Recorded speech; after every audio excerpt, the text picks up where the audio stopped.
Hello friends, మీరు ఎక్కువగా road ప్రయాణాలు బైక్ మీద చేస్తుంటారా? అయితే మీకోసమే వీడియో. ఒక క్షణం ఆగండి.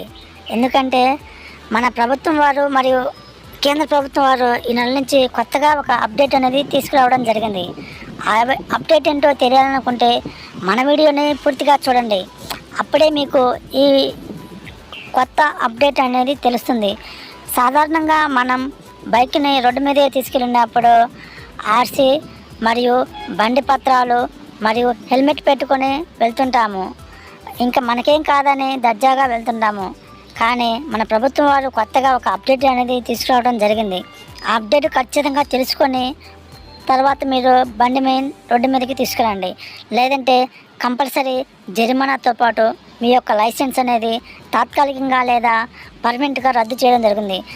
అదేనండి, కొత్తగా మనకి ప్రభుత్వం తీసుకొచ్చిన జారీ అలర్ట్ ఏంటో తెలుసుకోవాలనుకుంటున్నారా? మీరు మరియు మీ వెనకాల కూర్చున్న వారు కూడా కంపల్సరీగా హెల్మెట్ అనేది ధరించాలని కొత్తగా మన కేంద్ర ప్రభుత్వం వారు కొత్త రూల్ అనేది తీసుకురావడం జరిగింది. చాలా చోట్ల ప్రమాదాలు జరిగినప్పుడు ముందు కూర్చున్న డ్రైవ్ చేసే వ్యక్తి హెల్మెట్ పెట్టుకొని వెనకాల కూర్చున్న వారు హెల్మెట్ పెట్టుకోకపోతే వారు ప్రమాదాలకు గురి కావడం జరుగుతుంది.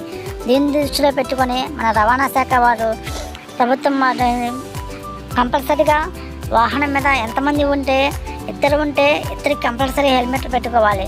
అదేంటి, లైసెన్సు అన్నీ ఉన్నా కానీ ప్రభుత్వం వారు జరిమానా విధిస్తారా అనుకుంటే కంపల్సరీగా విధిస్తారు. కాబట్టి ముందు డ్రైవింగ్ చేసే వ్యక్తి వెనకాల కూర్చున్న వ్యక్తి కంపల్సరీగా డ్రైవింగ్ లైసెన్స్తో పాటు హెల్మెట్ అనేది